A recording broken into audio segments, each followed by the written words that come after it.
Welcome back to the show, everybody. We got a great one lined up for you today. We're going to talk about this, the new edition of Ripple Legal Team. And it may look like a settlement could be in play. Could BitBoy be right? Maybe so. We're going to take a look at it. Fidelity's calling for a $1 million Bitcoin. We'll tell you when. MicroStrategy dumping Bitcoin? What the hell's going on here? 48-year market veteran calls for an up to an 80% stock correction. My goodness, that would be devastating. Why SEC is actually overreaching its mandate? You need to know it. And then we will get into the Ripple team and what may be going on there. Somebody roll that beautiful intro. This is Digital Perspectives with Brad Kimes. Subscribe for new content notifications. Now, here's Brad Kimes. Come on in. Welcome back to the show, everybody. You can follow me on Twitter at BackupBradleyAbove and everything that we're talking about here today. Let's go ahead and get a look at the market really quickly. 2.278 trillion cryptocurrency market cap. We're up 0.22% this morning. Careful what we call progress, but I'll tell you what, it's better than where we were coming from. I can tell you that. And right now, I see us getting back to that new all-time high before the end of the year. And to me, that's pretty exciting. Not financial advice on anything we talk about here on the channel, but I will say the last 3 months, October, November, December, generally speaking, are strong months for crypto. So if we get back to that new all-time high, or that former all-time high, we may reach new all-time highs for the crypto market cap. 50,120 this morning for Bitcoin. Ethereum at 3,900 plus. It might be over 4,000 for today's over. Cardano at 286 right now. And XRP at $1.26, up 10.50% on the 7-day. Let's look at the range of price here. Currently 126.15. Bottom of the price for XRP is 123.92. The upper end of the price range is 127.94. And when I look at this, I'm reminded of CoinsKid, who we will hear from, and Dark Defender, by the way, because think of this for a moment. How about $4 to $8 by the end of the year for XRP? And how about 3 digits potentially in 2022 and possibly in the first quarter? Don't take it off the table. This lawsuit has suppressed the hell out of XRP. You never know what will happen. And it isn't just about the lawsuit ending. It's about once the lawsuit ends and what it may reveal in the partnerships that have been there all along, waiting to hit the green light. All right, let's go ahead and look at the news this morning. We see Flare community to have its own Wikipedia details. Early supporters of Flare are going to release a community-driven Wikipedia site that will cover the most crucial aspects of Flare's technical marketing process. And shout out to Flare on that. And very excited because they should be launching any day now as well with the Songbird testnet, and then eventually the Flare tokens dropping as well. So getting very exciting. Everything coming together at once here. You can see where people can make the case for such an explosion. And if we have a correction like what we're about to look at from a 48-year veteran of 80% in the stock market, oh my, oh my. I bet a lot of people that don't know about crypto are going to want to get in right away. Mr. Whale tells us here, MicroStrategy insiders are now dumping millions worth of shares. They use Bitcoin as a marketing ploy to dump their stock and are now rushing to sell. Same tricks, different year. Saylor also pulled this same deceitful stunt during the dot-com bubble. A little side note here, Michael Saylor was one of the biggest losers in the dot-com bubble. He lost billions, if not the biggest loser in the dot-com bubble. The point is not to, throw shade on him, but to make you aware that this is a guy that is not afraid to take chances with his money and others. So looking here, one Bitcoin may be worth $1 billion. That's a B you're hearing me say. $1 billion by 2038. Fidelity says. This isn't a YouTuber or a podcaster. This is Fidelity making a $1 billion call for 2038 for Bitcoin. Oh my, oh my. If you ever thought it was going to go away, it's not. But again, the proof of work issue, I think, is not over just yet. Now, taking a look at this, Rumatra Crypto. I think I said that right.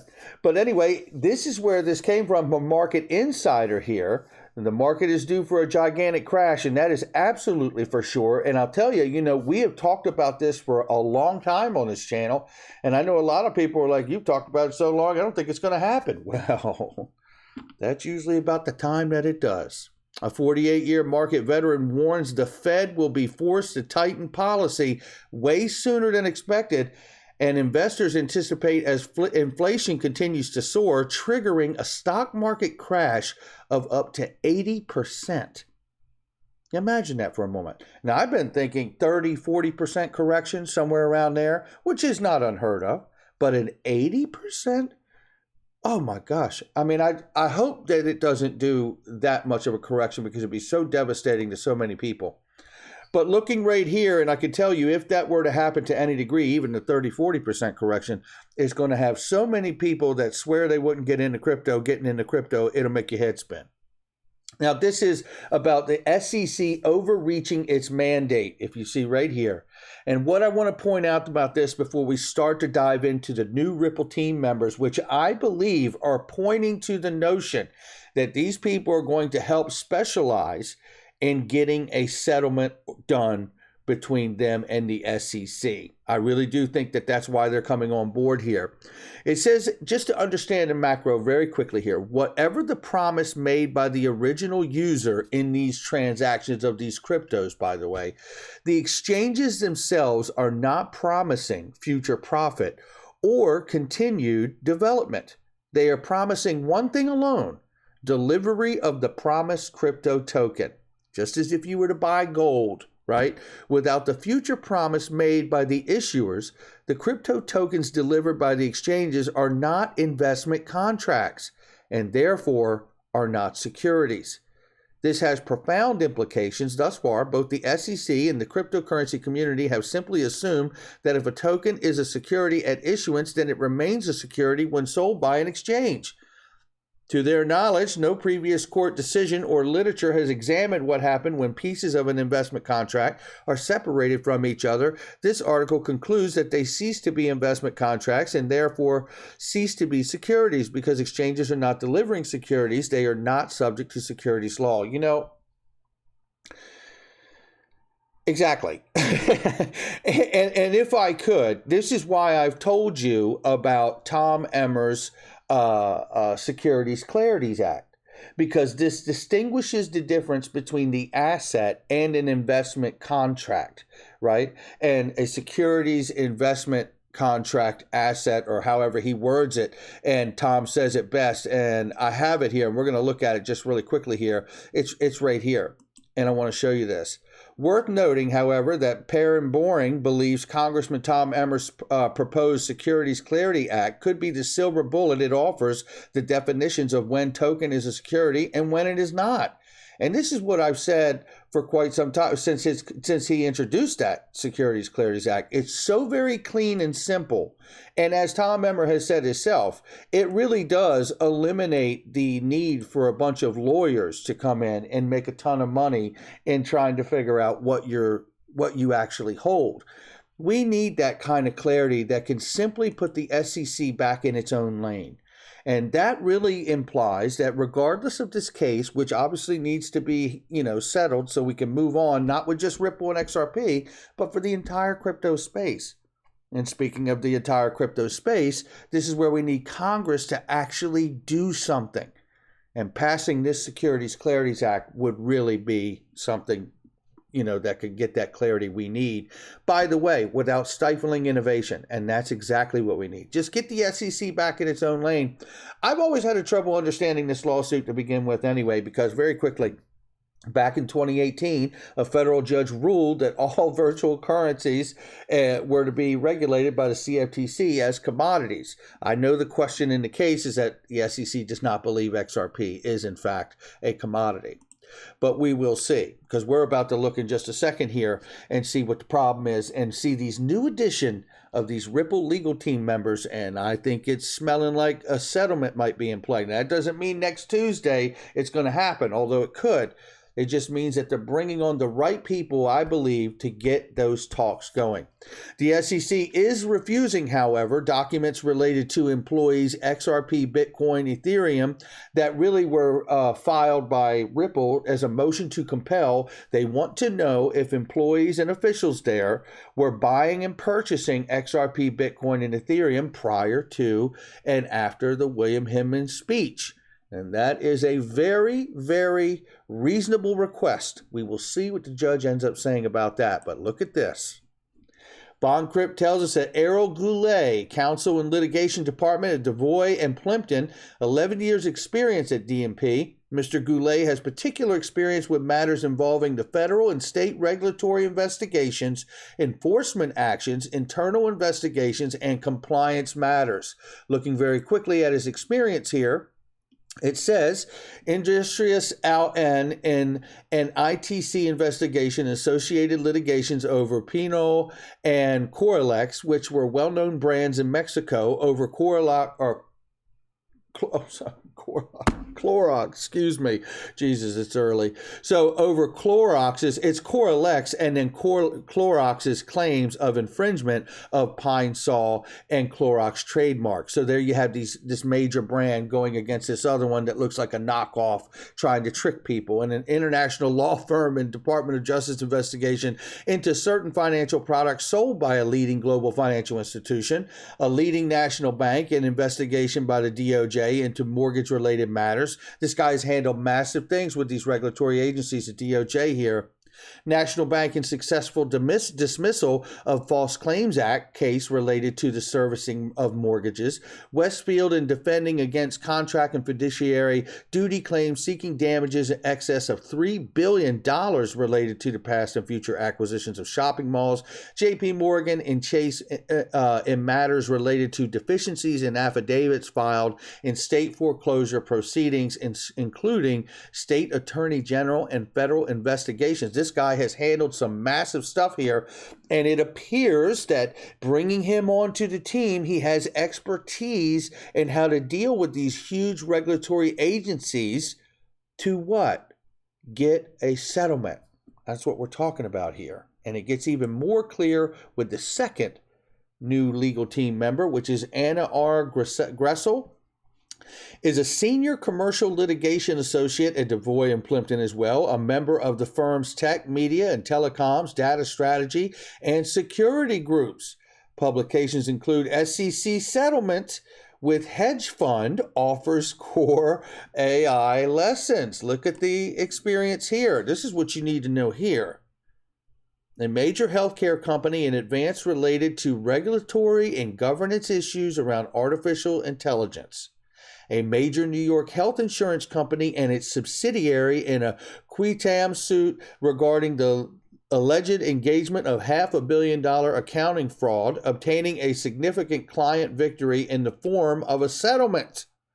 In the form of a settlement for that victory and a complete voluntary dismissal of claims with prejudice. It goes on to say Tribune Media Company, an successful dismissal of a securities class action arising from failed acquisition of a Tribune by Sinclair Broadcast Group. Tribune Media Company and its lawsuit against Sinclair Group connection with a failed $3.9 billion acquisition of Tribune and Sinclair, and in a Wingfoot Golf Club along with certain present former members of the board of directors of Wingfoot Holdings Corporation in shareholder derivatives and securities class action lawsuit pending in Southern District of New York. And they know her name is what that means, ladies and gentlemen.